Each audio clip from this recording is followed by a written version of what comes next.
Okay, ladies and gentlemen, last time we met together, we talked about the pen tool, and today we're going to continue discussing the pen tool, but today we're going to talk about pen tool curves. So last time we talked about how to use the pen tool, what their options were on the top, and how to create straight lines. So now let's dive into how to create curves with the pen tool, which is kind of the bread and butter of the pen tool and how it becomes so useful to you.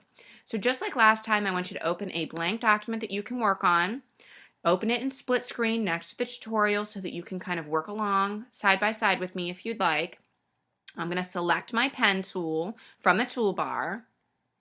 And I'm leaving my Paths tab open just so you can kind of see what I'm doing. Remember, I can leave it on layers, but nothing's going to show up on this layer. It's all going to be in the Paths.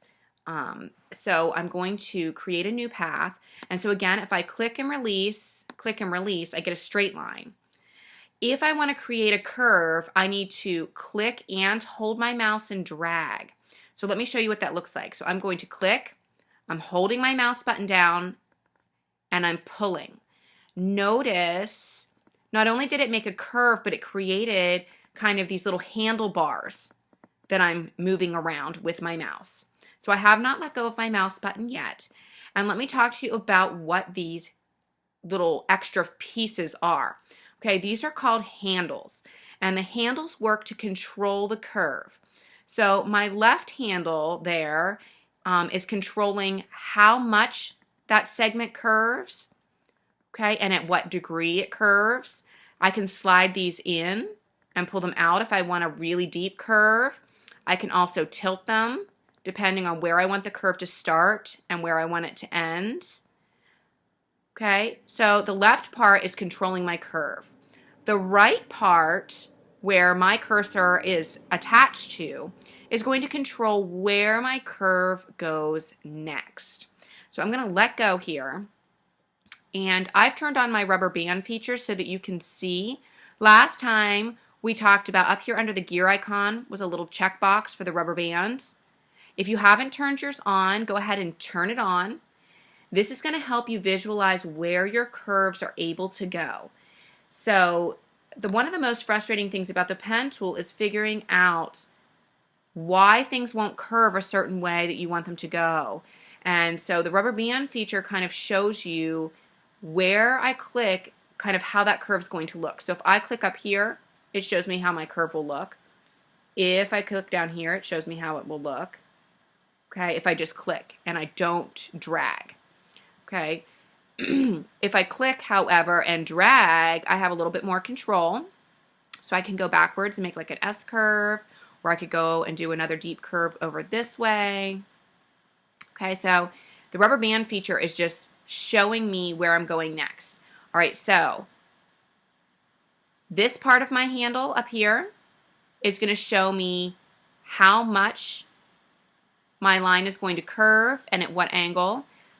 Okay, this part of my handle is showing me where I'm going to go next. So let's say I don't want to go over here with my curve, and I don't really want it to curve back this way. Maybe I want to go sharp and go back up this way.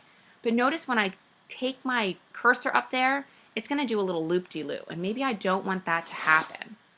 Okay, I want to kind of go back up over this way. So let's talk a little bit about some of the other pen tool features that we've got over here. Last time we only focused on the regular old pen tool, which is the P on the keyboard. If I hold down on my pen tool, I have some other options.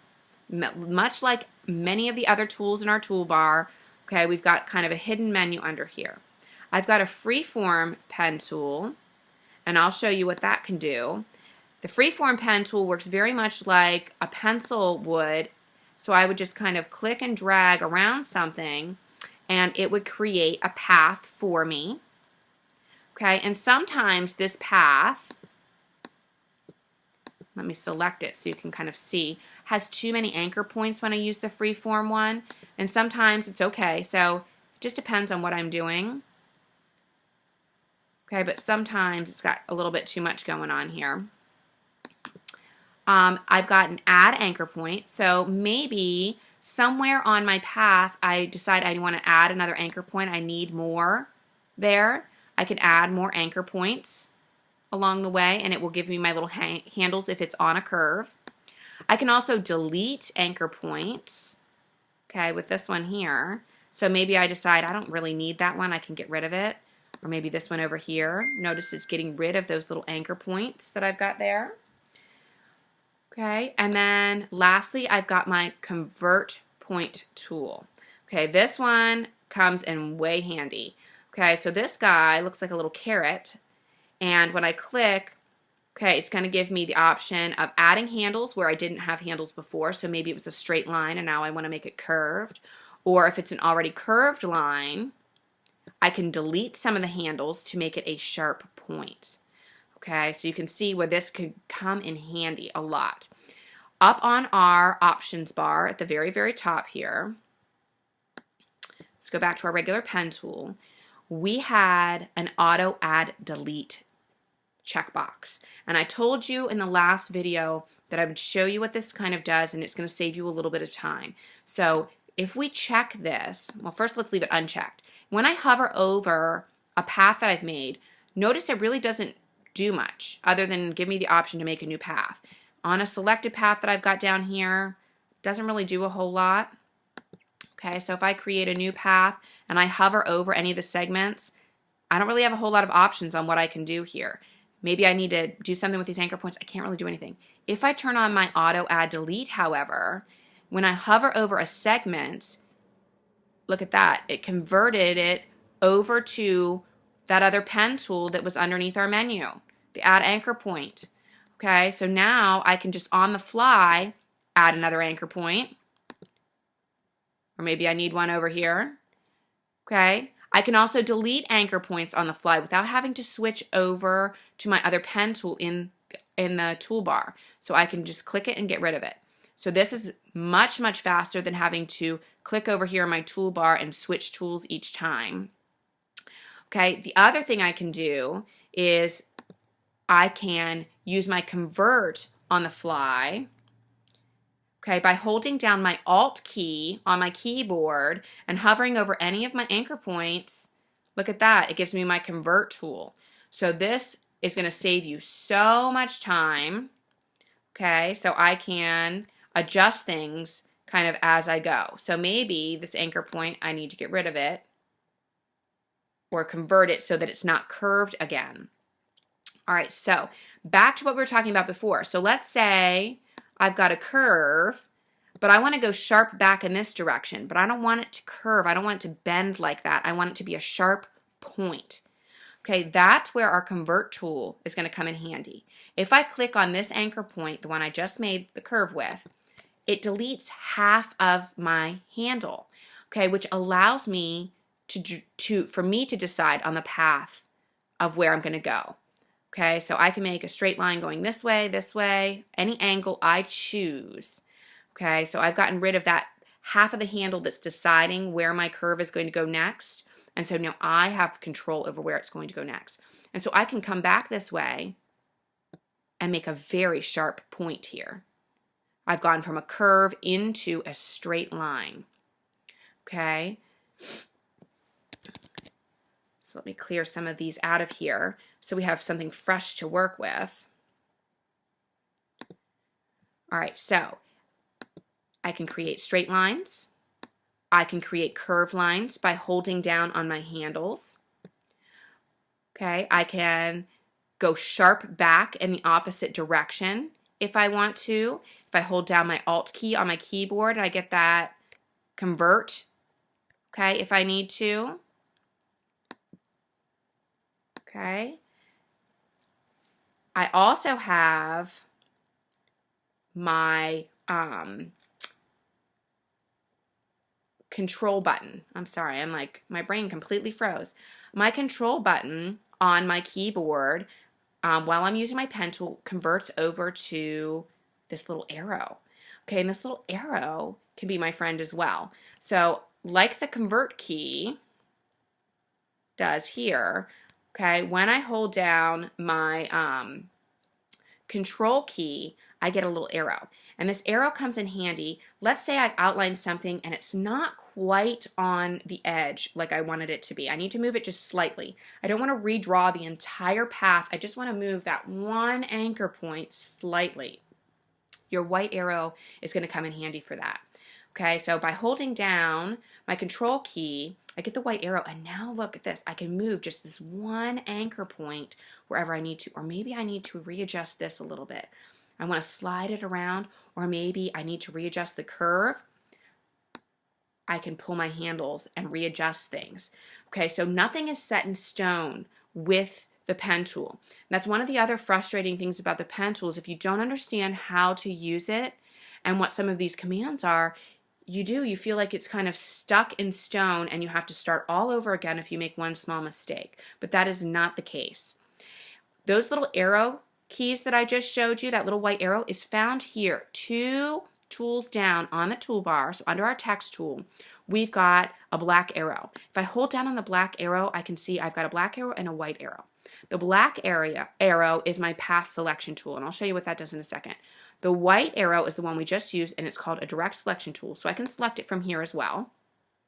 And I can select any of my anchor points and move them around and readjust them. Maybe I just need to adjust it a little, or I need to adjust it a lot. I can select an anchor point that has handles and move my handles around and readjust them depending on what I need to do. The black arrow is my path selection. That allows me to move the entire thing as one whole piece. Okay, so the black arrow is going to move the entire path. The white arrow, okay, helps you adjust the individual anchor points, okay, and handles. The A on my keyboard is my quick command for my arrow, and so it's very easy to flip back and forth with the P on my keyboard and the A with the arrow. Okay, or if I'm using my pen tool, I can use my control key and it automatically switches to my arrow very quickly. Okay, it will switch. Let's test it out here. It will switch to whatever the most, no, it does switch to your white arrow. I'm sorry, I thought it would switch back to my black arrow if it was the most recent one I used. My mistake. So it will switch to your white arrow really quickly, and that's the control key. So your control key and your alt key on your keyboard, get very comfortable using those along with your pen tool. They're going to save you a ton of time and a lot of heartache using the pen tool. What I want you to do for your next step, okay, once you have filled out your handout that goes along with this video, I want you to go in to our Box.com site and you're going to open our next pen tool exercise. This is exercise 2. On this exercise, you're going to open it up into Photoshop. Okay, so it's going to open up as your background layer. And in here, you'll see that you have a little place to practice your straight lines. And there's some guidance included here. So if you're not sure where to click, okay, so practice with some curved lines, things like making a complete circle, and also practicing some of your Bezier curves. Okay, so this will show you where to click, okay, and where to click next in order to get those kind of curves.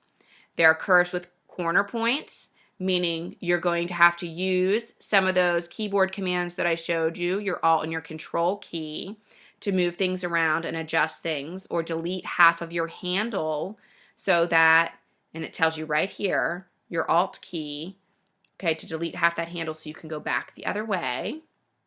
And then there's some more advanced things down here at the bottom, okay, about tweaking the handles a little bit, and that's using your Command key and that white arrow, okay, to move some things around where you need them to be and readjust them. So there's lots of practice on here. Just like before, I want you to make sure you save your progress, and then you're going to upload this into our Box.com Practice 2 folder, okay, in our pen tool exercises so that I can check your progress.